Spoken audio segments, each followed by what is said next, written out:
வேலை ஒன்றும் கிடைக்கல, யாருமே வேலை போடல. என்ன பண்ண முடியும்? அப்படியே போடனாலும் 10 லட்சம் கொடுக்குறியா, 20 லட்சம் கொடுக்குறியா, என்ன பண்ண முடியும்? பக்கத்துல மாற்று குடியிருப்புல பாட்டாளி மக்கள் கட்சியில இருந்த ஒரு பொண்ணை வேலையை விட்டு எடுக்கிறாங்க. அவங்க கட்சிக்காரங்க தான் வேலை செய்யணும்ன்றாங்க. அரசாங்கம் அப்படி போயிட்டு இருக்குது. உழைக்கிறாங்களான்னு பார்க்கல, சரியா இருக்கிறாங்களான்னு பார்க்கல. அப்ப எல்லாத்தையும் எதிர்கொள்ள வேண்டிய காலகட்டத்துல நம்ம நின்றுட்டு இருக்கிறோம். எல்லாத்தையும் எதிர்கொள்ளணும். ஆளுகிறவர்கள் செய்கிற தப்பையும் சுட்டி காட்டணும். நாமும் இந்த சமூகத்தை விட்டுடக்கூடாது.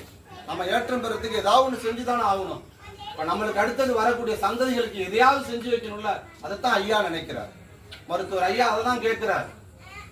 தள்ளாத வயசுல கூட, நடக்க முடியாத காலத்துல கூட நடக்கிறாரு, பேச முடியாத காலத்துல பேசுறாரு. நமக்கு எல்லாம் தெரியுது. கண்ணு இருந்துச்சு, குருட்டு பயலா இருந்தோம். காது இருந்தது, செவிட்டு பயலா இருந்தோம். வாய் இருந்துச்சு, ஊமையா இருந்தோம், கேட்டு பெற தெரியல.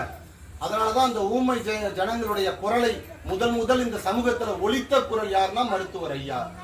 மருத்துவர் ஐயா வாழுகிற காலத்துல நம்ம வாழ்றோங்கிறதான் பெருமை. இந்த தமிழ் சமூகம் ஐயாவை பற்றி கொள்ளணும். நம்ம எது வேணாலும் இருந்துட்டு போறோம், எந்த கட்சினாலும் இருந்துட்டு போறோம், அதை பத்தி ஒண்ணும் இல்லை. ஆனா மருத்துவர் ஐயா என்பது நமக்கு கிடைத்த வரப்பிரசாதம்.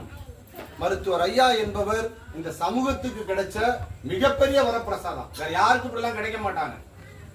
அப்படிப்பட்ட ஒரு தலைவர். எம்எல்ஏ ஆகல, எம்பி ஆகல, அமைச்சர் ஆகல, சட்டமன்றத்துக்குள்ள கால் செருப்பு கூட போகாதுன்னு சொன்னாரு. 87 வயசுலயும் இன்னைக்கும் அதை காப்பாத்திட்டு இருக்கிறார். தான் எந்த பதவி சுகத்துக்கும் போகணும்னு நினைக்கல. ஆனா தான் சமூகத்தை சேர்ந்தவர்கள் அந்த இடத்துக்கு போகணும்னு விரும்புறாரு. நம்ம ஆளுங்க போகணும், நம்ம ஆளுங்க நல்லா இருக்கணும் அப்படின்னு நினைக்கக்கூடிய மிகப்பெரிய தலைவர் நம்ம மருத்துவர் ஐயா அவர்கள். இந்த ஊமை ஜனங்களை காப்பாற்றுவதற்கு அவரை விட்டால் வேற நாதி கிடையாது. நாம அவரை பிடிச்சிக்கணும் கெட்டியமா. அவர் நமக்கு கிடைச்சி இருக்கக்கூடிய கடைசியா நமக்கு இருக்கக்கூடிய ஒரே ஒரு ஆயுதம் என்னன்னா ஐயா தான். ஐயாவை ஆயுதமாக்கி இந்த போர்ல நம்ம வெற்றி பெற வேண்டும். மிகப்பெரிய போர், மிகப்பெரிய சவால் நமக்கு இன்னைக்கு இருக்கு. கஞ்சா, போதை அப்படின்னு எங்க பார்த்தாலும் குக்கா, எங்க பார்த்தாலும் எத்தனை ஆக்சிடென்ட் நடக்குது. இந்த தேசி சென்னை டு கும்பகோணம் நெடுஞ்சாலையில எவ்வளவு விபத்துகள் நடக்குது. எல்லாத்துக்கும் காரணம் மதுவு. அப்ப அதுக்கு எதிராக பேசணும்னா நீங்க தான் பேசணும், பெண்கள் தான் பேசணும். உங்க உரிமையை நீங்க தான் வென்றெடுக்கணும். நீங்க தான் வீதிக்கு வரணும். நீங்க தான் எழுச்சி பெறணும். நீங்க தான் கோஷம் விடணும். நீங்க தான் ஐயாவுக்கு பின்னாடி நிக்கணும். ஐயாவுக்கு பாதுகாப்பு அரணாக மகளிர் நிக்கணும். மகளிருக்கு பாதுகாப்பா இளைஞர்கள் வருவாங்க. ஐயா தலைமை ஏற்பாங்க. பூம்புகாடு மாநாடு மிக சிறந்த மாநாடாக அமைய இருக்கிறது.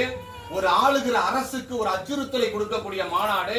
இந்த சமூகம் வஞ்சிக்கப்பட்டிருக்கிறது, இந்த இனம் வஞ்சிக்கப்பட்டிருக்கிறது.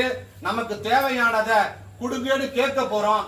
அதை பார்த்து அவங்க பயப்படணும்னு சொன்னா, ஐயோ நம்ம பெரிய தப்பு பண்ணிட்டோம், இவ்வளவு பேர் ஒன்னா சேர்ந்து கேட்கறாங்க, இனியும் காலதாமதப்படுத்த கூடாது, அவர்களுக்கு தேவையானதை கொடுக்கணும்னு ஆளுகிறவர்கள் நினைக்கணும்.